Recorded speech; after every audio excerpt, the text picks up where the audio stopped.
शांती। आज आहे 8/10/2024 ची मुरली। महावाक्य आहे, गोड मुलांनो, बुद्धीला रिफाईन अर्थात स्वच्छ बनवायचे असेल तर एका बाबांच्या आठवणीमध्ये राहा। आठवणीद्वारेच आत्मा स्वच्छ बनत जाईल।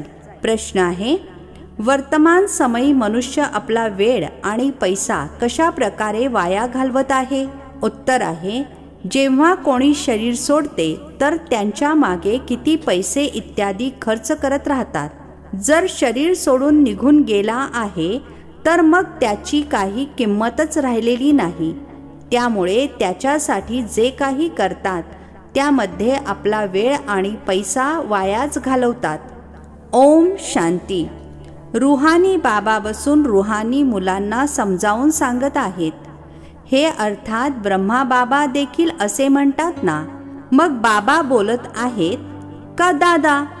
दादा देखील म्हणतात। रुहानी बाबा तुम्हा मुलांना हे पास्ट प्रेझेंट फ्युचरचे अर्थात भूत वर्तमान भविष्याचे नॉलेज ऐकवत आहेत। वास्तविक सतयुगापासून त्रेताच्या अंतापर्यंत काय काय घडले ही आहे मुख्य गोष्ट। बाकी द्वापर कलियुगामध्ये कोण कोण आले, काय झाले त्याचा इतिहास भूगोल तर भरपूर मोठा आहे। सतयुग त्रेताचा कोणताही इतिहास भूगोल नाहीये। इतर सर्वांचा मात्र इतिहास भूगोल आहे आणि देवी देवतांना लाखो वर्ष मागे घेऊन गेले आहेत। हा आहे बेहदचा अडाणीपणा। तुम्ही देखील बेहदचे अडाणी होता, आता थोडे थोडे समजत आहात। काहींना तर अजूनही काहीच समजत नाही, बरेच काही समजून घ्यायचे आहे। बाबांनी आबूच्या महिमेबद्दल समजावून सांगितले आहे, यावर विचार केला पाहिजे। तुमच्या बुद्धीमध्ये यायला हवे। तुम्ही इथे बसला आहात, तुमचे यादगार दिलवाला मंदिर कधी बनले आहे? किती वर्षानंतर बनले आहे? म्हणतात 1250 वर्ष झाली आहेत, तर बाकी किती वर्षे राहिली? 3750 वर्ष राहिली। तर त्यांनी अर्थात दुनियावाल्यांनी देखील आताचे यादगार आणि वैकुंठाचे यादगार बनविले आहे। मंदिरांची देखील कॉम्पिटिशन होते ना, एकापेक्षा एक चांगले बनवतील। आता तर पैसाच कुठे आहे जे बनवतील? पैसा तर अमाप होता, तेव्हाच तर सोमनाथाचे मंदिर किती भव्य बनवले आहे। आता तर असे बनवू शकणार नाहीत। भले आग्रा इत्यादी ठिकाणी बनवत राहतात, परंतु ते सारे व्यर्थ आहे। मनुष्य तर अंधारामध्ये आहेत ना, जोपर्यंत बनवतील तोपर्यंत विनाश सुद्धा येईल। या गोष्टी कोणीही जाणत नाहीत। तोडत राहतात आणि बांधत राहतात। फुकटचे पैसे गोळा होत राहतात। सर्व वाया जात राहते। Waste of time, waste of money, waste of energy. कोणाचा मृत्यू झाला तर किती वेळ वाया घालवतात। आपण मात्र असे काहीच करत नाही। आत्मा तर निघून गेली, बाकी खाल अर्थात शरीर काय कामाचे? साप कात टाकतो, त्याची काही किंमत असते का? काहीच नाही। भक्ती मार्गामध्ये शरीराची किंमत आहे। जड चित्रांची किती पूजा करतात, परंतु ते केव्हा आले, कसे आले काहीच माहिती नाही। याला म्हटले जाते भूतपूजा। 5 तत्वांची पूजा करतात। समजा हे लक्ष्मीनारायण स्वर्गामध्ये राज्य करत होते, ठीक आहे। वयाची 150 वर्ष पूर्ण झाली, शरीर सोडले, बस। शरीर तर काही कामाचे राहिले नाही, त्यांची तिथे काय किंमत असणार? आत्मा निघून गेली, शरीर चांडाळाच्या हाती सोपवले, ते चालीरीतीप्रमाणे जाळून टाकतील। असे नाही त्यांचे नाव होण्यासाठी त्यांची रक्षा घेऊन सर्वत्र टाकतील? काहीच नाही। इथे तर किती करतात, ब्राह्मण खाऊ घालतात, काय काय करतात, तिथे हे काहीच असत नाही। शरीर तर काही कामाचे राहिलेले नाही, शरीराला जाळून टाकतात, बाकी चित्र राहतात, तेही अचूक चित्र मिळू शकत नाही। ही आदी देवाची दगडाची मूर्ती काही ॲक्युरेट थोडीच आहे। पूजा जेव्हापासून सुरू केली आहे तेव्हाची ती दगडाची मूर्ती आहे। खरा जो होता तो तर जळून नष्ट झाला ना, मग भक्ती मार्गात तो उदयास आला आहे. या गोष्टींवर सुद्धा विचार तर चालतो ना. आबूच्या महिमेला चांगल्या प्रकारे सिद्ध करायचे आहे. तुम्ही देखील इथे बसले आहात. इथेच बाबा साऱ्या विश्वाला नरकापासून स्वर्ग बनवत आहेत. तर हेच सर्वात उच्च ते उच्च तीर्थ झाले. आता या स्थानाविषयी इतकी भावना नाही आहे, फक्त एका शिवमध्येच भावना आहे. कुठेही जा, शिवाचे मंदिर नक्कीच असेल. अमरनाथमध्ये देखील शिवाचेच आहे.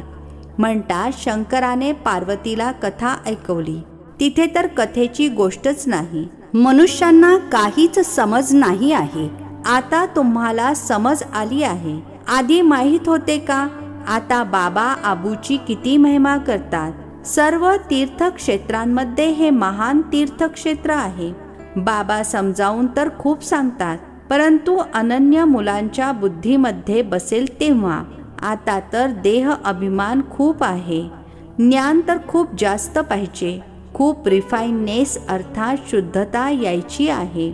आता तर योग मोठ्या मुश्किलीने कोणाचा लागतो. योगासोबत मग ज्ञान देखील हवे. असे नाही फक्त योगामध्येच राहायचे आहे. योगामध्ये नॉलेज जरूर पाहिजे. दिल्लीमध्ये ज्ञान विज्ञान भवन नाव ठेवले आहे, परंतु याचा अर्थ काय आहे हे समजतात थोडेच. ज्ञान विज्ञान तर सेकंदाचे आहे. शांतीधाम सुखधाम. परंतु मनुष्यांमध्ये जराही बुद्धी नाही आहे. अर्थ थोडाच समजतात. चिन्मयानंद इत्यादी किती मोठे मोठे संन्यासी आहेत. गीता ऐकवतात. त्यांचे किती ढिगांनी फॉलोअर्स आहेत. सर्वात मोठा जगतचा गुरु तर एक बाबाच आहेत. पिता आणि टीचरपेक्षा मोठा गुरु असतो. पत्नी कधीही दुसरा पती करत नाही, तर गुरु देखील दुसरा करू नये. एक गुरु केला त्यानेच सद्गती करायची आहे. मग आणखी गुरु कशासाठी? सद्गुरु तर एक बेहदचे बाबाच आहेत. सर्वांची सद्गती करणारे आहेत. परंतु असे बरेच आहेत ज्यांना या गोष्टी तर अजिबात समजत नाहीत. बाबांनी समजावून सांगितले आहे. ही राजधानी स्थापन होत आहे. मग नंबरवार तर असतील ना. कोणी तर जरा देखील समजू शकत नाहीत. ड्रामामध्ये पार्टच असा आहे. शिक्षक तर समजू शकतात. ज्या शरीराद्वारे समजावून सांगतात त्यांना अर्थात ब्रह्मा बाबांना देखील कळत असेल. हे तर गुड जाने गुड की गोत्री जाने. गुळ शिवबाबांना म्हटले जाते. ते सर्वांच्या अवस्थेला जाणतात. प्रत्येकाच्या अभ्यासावरून समजू शकता कोण कसे शिकतात, किती सेवा करतात. बाबांच्या सेवेमध्ये किती जीवन सफल करतात. असे नाही या ब्रह्माने घरदार सोडले आहे म्हणून लक्ष्मी नारायण बनतात. परिश्रम करतात ना. हे नॉलेज अतिश्रेष्ठ आहे. कोणी जर बाबांची अवज्ञा केली तर एकदम दगडच बनतात. बाबांनी समजावून सांगितले होते, ही इंद्र सभा आहे. शिवबाबा ज्ञान वर्षा करतात. त्यांची अवज्ञा केली तर शास्त्रांमध्ये लिहिले आहे. पत्थर बुद्धी बनले म्हणून बाबा सर्वांसाठी लिहित राहतात. कोणालाही सोबत आणताना सांभाळून अर्थात पारखून घेऊन या. असे नाही विकारी अपवित्र इथे येऊन बसतील. नाही तर मग घेऊन येणाऱ्या ब्राह्मणीवर दोष लागतो. असे कोणाला घेऊन यायचे नाही. मोठी जबाबदारी आहे. अति उच्च ते उच्च बाबा आहेत. तुम्हाला विश्वाची बादशाही देतात तर त्यांचा किती आदर केला पाहिजे. बऱ्याच जणांना मित्र नातेवाईकांची आठवण येते. बाबांची आठवणच नाही आहे. आतल्या आत गुदमरत राहतात. बाबा समजावून सांगत आहेत, ही आहे आसुरी दुनिया. आता दैवी दुनिया बनत आहे. आपले एम ऑब्जेक्ट हे आहे. असे लक्ष्मी नारायण बनायचे आहे. जी काही चित्र आहेत सर्वांच्या बायोग्राफीला तुम्ही जाणता. लोकांना समजावून सांगण्यासाठी किती मेहनत घेतली जाते तुम्ही देखील समजत असाल. हा थोडा चांगला बुद्धिवान आहे. हे तर काहीच समजत नाहीत. तुम्हा मुलांमध्ये ज्यांनी जितके ज्ञान धारण केले आहे त्यानुसारच सेवा करत आहेत. मुख्य गोष्ट आहेच गीतेच्या भगवंताची. सूर्यवंशी देवी देवतांचे हे एकच शास्त्र आहे, वेगवेगळे नाही आहे. ब्राह्मणांचे देखील काही वेगळे नाही आहे. या व्यवस्थित समजून घेण्यासारख्या गोष्टी आहेत. या ज्ञान मार्गामध्ये देखील चालता चालता जर विकारामध्ये गेलात तर ज्ञान वाहून जाईल. चांगले चांगले बरेच जण जाऊन विकारी बनले तर पत्थरबुद्धी झाले. यामध्ये चांगली समज पाहिजे. बाबा जे समजावून सांगतात त्याचे मनन चिंतन केले पाहिजे. इथे तर तुम्हाला फार सोपे आहे. कोणतेही लौकिक कामकाज, गडबड गोंधळ इत्यादी नाही. बाहेर राहिल्याने धंदा इत्यादीची किती चिंता असते. माया खूप वादळांमध्ये घेऊन येते. इथे तर एकांतच एकांत आहे. बाबा तरीही मुलांकडून पुरुषार्थ करून घेत राहतात. हे ब्रह्मा बाबा देखील पुरुषार्थी आहेत. पुरुषार्थ करून घेणारे तर शिवबाबा आहेत. यामध्ये विचारसागर मंथन करावे लागते. इथे तर बाबा मुलांच्या सोबत बसले आहेत. जे संपूर्ण बोट देतात त्यांनाच सेवा योग्य म्हणणार. बाकी घुसमटत राहणारे अर्थात गोंधळून गेलेले तर नुकसान करतात, अजूनच डिससर्व्हिस करतात, विघ्न आणतात. हे तर जाणता. महाराजा महाराणी बनणार तर त्यांच्या दासदासी देखील पाहिजेत. ते देखील इथेच येतील. सर्व काही अभ्यासावर अवलंबून आहे. या शरीराला देखील आनंदाने सोडायचे आहे. दुःखाची गोष्ट नाही. पुरुषार्थासाठी वेळ तर मिळालेला आहे. ज्ञान सेकंदाचे आहे. बुद्धीमध्ये आहे. शिवबाबांकडून वारसा मिळतो. थोडे जरी ज्ञान ऐकले, शिवबाबांची आठवण केली तरी देखील येऊ शकतात. प्रजा तर खूप बनणार आहे. आपली सूर्यवंशी चंद्रवंशी राजधानी इथे स्थापन होत आहे. बाबांचे बनून जर निंदा करतात तर खूप पाप चढते. एकदम जणू रसातळाला जातात.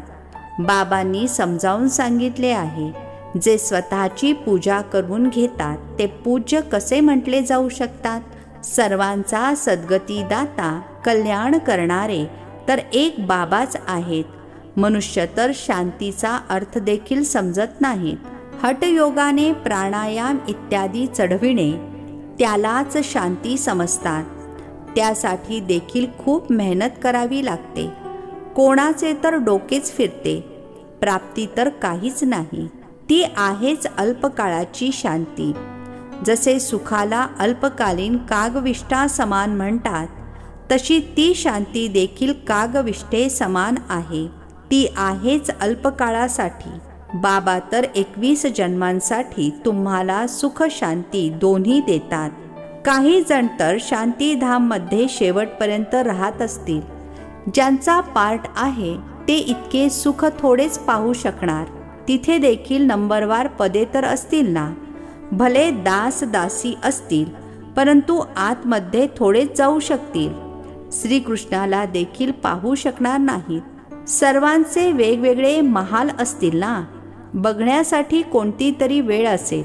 जसे बघा, पोप येतात तर त्यांचे दर्शन करण्यासाठी किती लोक जातात. असे बरेच निघतात. ज्यांचा खूप प्रभाव असेल, लाखो मनुष्य दर्शन करण्यासाठी जातील. इथे शिवबाबांचे दर्शन कसे होईल ही तर समजून घेण्याची गोष्ट आहे. आता दुनियेला कसे माहीत होईल की हे सर्वात महान तीर्थ आहे. दिलवाला सारखे मंदिर कदाचित अजूनही आजूबाजूला एखादे असेल. ते देखील जाऊन बघायला हवे कसे बनले आहे. त्यांना ज्ञान देण्याची सुद्धा गरज नाही. ते मग तुम्हालाच ज्ञान देऊ लागतील. सल्ला देतात ना, हे करायला हवे, हे करायला हवे. हे तर जाणतही नाहीत की यांना शिकविणारे कोण आहेत. एकेकाला समजावून सांगण्यासाठी खूप मेहनत करावी लागते. त्यावर कथा देखील आहेत. म्हणत होते, वाघ आला वाघ आला. तुम्ही देखील म्हणता मृत्यू आला की आला. तर ते विश्वास करत नाहीत. समजतात अजून तर 40,000 वर्ष पडली आहेत. मृत्यू कुठून येणार, परंतु मरण तर जरूर येणार आहे. सर्वांना घेऊन जाणार, तिथे कोणताही कचरा असत नाही. इथल्या गायीमध्ये आणि तिथल्या गायीमध्ये देखील किती फरक आहे. श्रीकृष्ण थोडाच गायींना चरवत होता. त्यांच्याकडे दूध तर हेलिकॉप्टरमधून येत असेल. ही गोठ्यातील घाण दूर कुठेतरी असेल. घरासमोर थोडीच अशी घाण असेल. तिथे तर अपार सुख आहे, ज्याच्यासाठी पूर्ण पुरुषार्थ करायचा आहे. किती चांगली चांगली मुले सेंटरवर येतात. बाबा बघून किती खुश होतात. नंबरवार पुरुषार्थानुसार फुले निघतात. जे फूल आहेत ते स्वतःला देखील फूल समजतात. दिल्लीमध्ये देखील मुले किती दिवस रात्र सेवा करतात. ज्ञान देखील किती उच्च आहे. या आधी तर तुम्ही काहीच जाणत नव्हते. आता किती मेहनत करावी लागते. बाबांकडे तर सर्व समाचार येतात. कोणाचा ऐकवतात, कोणाचा नाही ऐकवत. कारण ट्रेटर अर्थात विद्रोही देखील बरेच असतात. चांगले फर्स्ट क्लास असणारे सुद्धा ट्रेटर्स बनतात. थर्ड क्लासवाले देखील ट्रेटर आहेत. थोडेसे ज्ञान मिळाले तर समजतात आम्ही शिवबाबांचे देखील बाप बनलो. ओळख तर नाही आहे की नॉलेज कोण देत आहे. अच्छा, गोड गोड खूप खूप वर्षांनंतर भेटलेल्या मुलांप्रती मात पिता बापदादांची प्रेमपूर्वक आठवण आणि सुप्रभात. आत्मिक पित्याचा आत्मिक मुलांना नमस्ते. आम्हा आत्मिक मुलांचा आत्मिक पित्याला नमस्ते. धारणेसाठी मुख्य सारांश आहे. पहिला पॉइंट आहे, विश्वाची बादशाही देणाऱ्या बाबांचा अतिशय आदर ठेवायचा आहे. बाबांच्या सेवेमध्ये आपले जीवन सफल करायचे आहे. पूर्णपणे अभ्यासावर लक्ष द्यायचे आहे. दुसरा पॉइंट आहे, बाबांकडून जे ज्ञान मिळते त्यावर विचार सागर मंथन करायचे आहे. कधीही विघ्नरूप बनायचे नाही. डिससर्व्हिस करायची नाही. अहंकारामध्ये यायचे नाही. आजचे वरदान आहे, चारही विषयांमध्ये बाबांच्या आवडीचे मार्क्स घेणारे दिलतख्त नशीन भाव. चारही विषयांमध्ये बाबांच्या आवडीचे मार्क्स घेणारे दिलतख्त नशीन भाव. स्पष्टीकरण आहे, जी मुले चारही विषयांमध्ये चांगले मार्क्स घेतात, सुरुवातीपासून शेवटपर्यंत चांगल्या नंबराने पास होतात, त्यांनाच पास विथ ऑनर म्हटले जाते. मध्ये मध्ये मार्क्स कमी झाले, परत भरून काढले असे नाही, परंतु सर्व विषयांमध्ये बाबांचे दिलपसंत असणारेच दिलतख्त नशीन बनतात. त्याचसोबत ब्राह्मण संसारामध्ये सर्वांचे प्रिय, सर्वांचे सहयोगी, सर्वांचा सन्मान प्राप्त करणारे दिलतख्त नशीन सो राज्य तख्त नशीन बनतात. स्लोगन आहे, दिलरुबा ती आहे जिच्या हृदयामध्ये सदैव हेच अनहद गीत वाजत राहील की मी बाबांची, बाबा माझे. दिलरुबा ती आहे जिच्या हृदयामध्ये सदैव हेच अनहद गीत वाजत राहील की मी बाबांची, बाबा माझे. अच्छा, ओम शांती. नवनवीन मराठी व्हिडिओज प्राप्त करण्यासाठी सबस्क्राईब करा मराठी गॉडलीवूड चॅनलला.